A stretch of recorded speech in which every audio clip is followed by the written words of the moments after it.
विमल पोलो जुबा केसरी, हर पल मनाओ केसरी त्योहार। फिर आशुतोष से करूंगा। आशुतोष, और वो इसलिए भी क्योंकि ओपनिंग बैट्समैन है, और दूसरा राहुल गांधी तो देश लौटा है, आशुतोष पता नहीं कब लौटेंगे। अभी भी कब आ रहे हैं आशुतोष? राहुल को भेज दिया है अगले हफ्ते। हाँ, अगले हफ्ते आएंगे। एक शब्द का, दो शब्द का जवाब देकर आप कैसे चुप हो सकते हैं आशुतोष? मुझे मालूम है कि आप शुरू में 2020 की बल्लेबाजी करना चाहते हैं। मैं थोड़ा टेस्ट मैच खेलना चाहता हूं आज की तारीख में। चलिए ठीक है। लगता है कि शुरू में चौके छक्के लगा लिए जाए। देखिए हर्षवर्धन जी के चेहरे पे जो खुशी दिखाई पड़ रही है। नहीं, सही बात है। आपको देखकर वैसे ही प्रसन्नता आ जाती है। नहीं, और सही बताओ, आप अमेरिका में रहे या भारत में, दोनों में हम तो खुश होते हैं। नहीं, और दूसरा ये बात भी सच है, राहुल गांधी को न सिर्फ कांग्रेस पार्टी ने मिस किया, शायद तेजस्वी यादव ने भी मिस किया होगा, बीजेपी वाले भी मिस कर रहे थे राहुल गांधी को। अब आशुतोष, हर्ष जी मिस कर रहे थे भाई, हर्ष जी भी मिस कर रहे थे। अब राहुल गांधी लौट आए हैं। हाँ, देखिए बीजेपी वाले तो मिस करेंगे क्योंकि उनको मौका मिल जाता राहुल गांधी पर हमला करने के लिए, एक नैरेटिव सेट करने के लिए। अरे ये तो बच्चा है, ये तो नॉन सीरियस प्लेयर है। हकीकत ये है कि खुद सी वोटर लगातार ये कह रहा है कि राहुल गांधी की लोकप्रियता लगातार बढ़ती जा रही है। तो खैर ये तो अपनी अपनी पॉलिटिक्स, उसमें हमें पढ़ना भी नहीं चाहिए। बीजेपी हमेशा कोशिश करेगी कि राहुल गांधी को डिस्क्रेडिट करे, और राहुल गांधी हमेशा कोशिश करेंगे प्रधानमंत्री जी को या भारतीय जनता पार्टी को डिस्क्रेडिट करे। ये उनका अपना अपना नैरेटिव, जो कामयाब होते हैं वो कामयाब हो जाते हैं। नहीं, लेकिन यशवंत मेरे ख्याल से कुछ कहना चाह रहे थे, कुछ शब्द आ रहे थे। यशवंत बोल दीजिए जो आ रहा था। नहीं, मैं तो मजाक में ये कहने जा रहा था कि आशुतोष जो है ऐसे पैनल नहीं स्किप करे, लेकिन दोस्तों को आजकल स्किप करने लगे।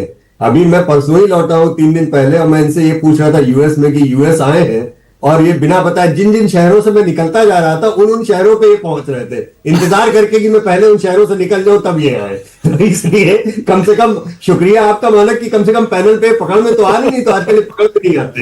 नहीं, अच्छा हुआ आ गए। जैसा मैंने पहले बताया, और मैं फिर अपने दर्शकों को याद दिला दूं और अपने पैनलिस्ट को भी याद दिला देता हूं, राष्ट्र की बात का ये संडे एडिशन, जिसमें हम सिर्फ पॉलिटिकल पंडित बैठते हैं, इंडिपेंडेंट जर्नलिस्ट बैठते हैं, बहुत पसंद किया जा रहा है, न सिर्फ सोशल मीडिया पर, इंटरनेट पर, बल्कि टीवी पर भी, और पब्लिक की भारी डिमांड पर। मेरी कोशिश यही है कि ये पैनल बना रहे। चलिए आशुतोष, अब शुरू करते हैं डिबेट।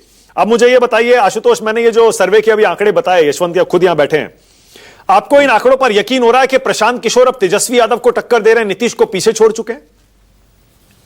नहीं, मुझे अभी इस बारे में मतलब यकीन का मतलब यह कि मैं यशवंत देशमुख के सर्वे पर कोई सवाल नहीं खड़ा कर रहा हूं, लेकिन मुझे लगता है कि तेजस्वी यादव और नीतीश कुमार जैसे जमे जमाए नेताओं के बीच में अगर प्रशांत किशोर अगर थोड़ी सी भी जगह बनाने की कोशिश करें या बना पा रहे हैं तो एक अच्छी खबर है। अच्छी खबर इसलिए क्योंकि बिहार जैसे राज्य के अंदर जहां धर्म के नाम पे, जाति के नाम पे, तमाम दूसरी चीजों के ऊपर वोट पड़ते हैं, अगर वहां कोई आदमी ऐसे मुद्दों को उठा रहा है जो बेरोजगारी का सवाल है, महंगाई का सवाल है, या बिहार की प्रगति का सवाल है, विकास का सवाल है, तो यह भारत की राजनीति के लिए भी, बिहार के लिए भी अच्छी खबर है। क्योंकि मुझे लगता है कि भारत की राजनीति को अब उन चीजों पर आके राजनीति होनी चाहिए जो दरअसल उनके रोजमर्रा के कंसर्न्स है, रोजमर्रा की चीजें हैं, न कि उन चीजों के ऊपर जिसकी वजह से बिहार की हालत बहुत खराब है। और मैं बहुत मजबूती के साथ इस बात को कहता हूं कि बिहार के साथ किसी ने अभी तक न्याय नहीं किया है।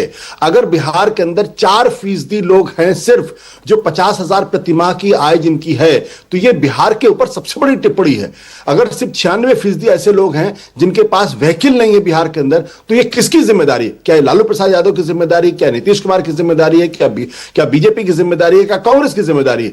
कि जब तमिलनाडु के अंदर, तेलंगाना के अंदर पर कैपिटा इनकम $4,500 $4,000 के हिसाब से है, तो बिहार में 800 $800 पर कैपिटा इनकम कैसे हो सकती है? तो बिहार को, मेरा मानना है कि बिहार के साथ किसी ने न्याय नहीं किया। ना आरजेडी ने न्याय किया, न कांग्रेस ने न्याय किया, न बीजेपी ने न्याय किया, न जनता दल यूनाइटेड ने न्याय किया। अन्यथा कोई कारण नहीं है कि पिछले आशुतोष, मुझे बहुत अच्छा लगा, लगातार पिछड़ा जाता। मुझे बहुत अच्छा लगा कि आपने प्रशांत किशोर की जो पॉलिटिक्स है उसको पॉजिटिवली और बहुत इंडिपेंडेंटली इस तरह से रखा। वरना अक्सर लोग प्रशांत किशोर को बीजेपी की बी टीम, बीजेपी वाले कांग्रेस की बी टीम, कांग्रेस की बी टीम। मुझे लगता है नहीं, अच्छा हुआ कि इस पैनल में हम लोग कम से कम प्रशांत किशोर को इंडिपेंडेंटली देख पाएंगे, क्योंकि ऐसा लगता है वो दोनों को नुकसान कर रहे हैं और दोनों के वोट काट रहे हैं। आप भी ये मानते हैं आशुतोष कि नुकसान एक को नहीं होगा और फायदा एक को नहीं होगा? देखिए, जब भी किसी भी राजनीति के अंदर, जब भी किसी भी अखाड़े में कोई नया प्लेयर आता है, तो वो हमेशा एक एक्स फैक्टर के तौर पर होता है।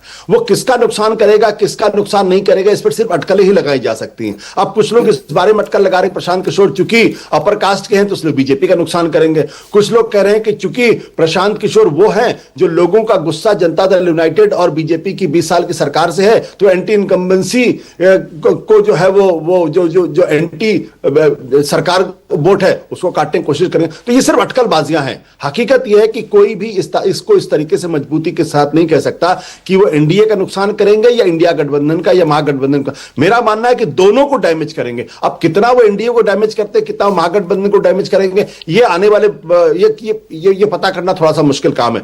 लेकिन मैं फिर इसको बड़ी मजबूती के साथ कहता हूं कि अगर भारत की राजनीति के अंदर नौकरी पर, रोजगार पर, रोटी कपड़ा मकान पर अगर वोट पड़ने लगेगा तो इस देश की शक्ल सूरत बहुत बेहतर होगी, बहुत अच्छी होगी। लेकिन तकलीफ तब होती है जब हम दुनिया के दूसरे देशों के अंदर जाते हैं और वहां लगता है कि हमारी छवि एक ऐसे देश की तरफ बनती जा रही है जो धर्म के आधार पर राजनीति होती है, जहां जाति के आधार पर राजनीति होती है, जो हमारे लोगों कंसर्न्स हैं उनके ऊपर कम राजनीति होती है। और यह दुर्भाग्य की बात है, वाकई में दुर्भाग्य की बात है। भारत जो आजादी के 78 साल बाद भी आज भी हम इस बात पे गर्व करते हैं कि दुनिया की फास्टेस्ट ग्रोइंग इकोनॉमी है, लेकिन हकीकत क्या है, पर कैपिटा इनकम में आज भी हम 132वें 133वें नंबर के ऊपर है। सब 80 करोड़ लोगों को आज भी खाना खिला रहे हैं। तो यह स्थिति अच्छी नहीं है। 140 करोड़ के मुल्क की पर कैपिटा इनकम जब तक 5,000 या 10,000 डॉलर नहीं होगी तब तक आप जो है वो डेवलप्ड स्टेट की तो छोड़ दीजिए, आप मिडिल लेवल के स्टेट में भी नहीं आ पाएंगे। ठीक है, ओके। अब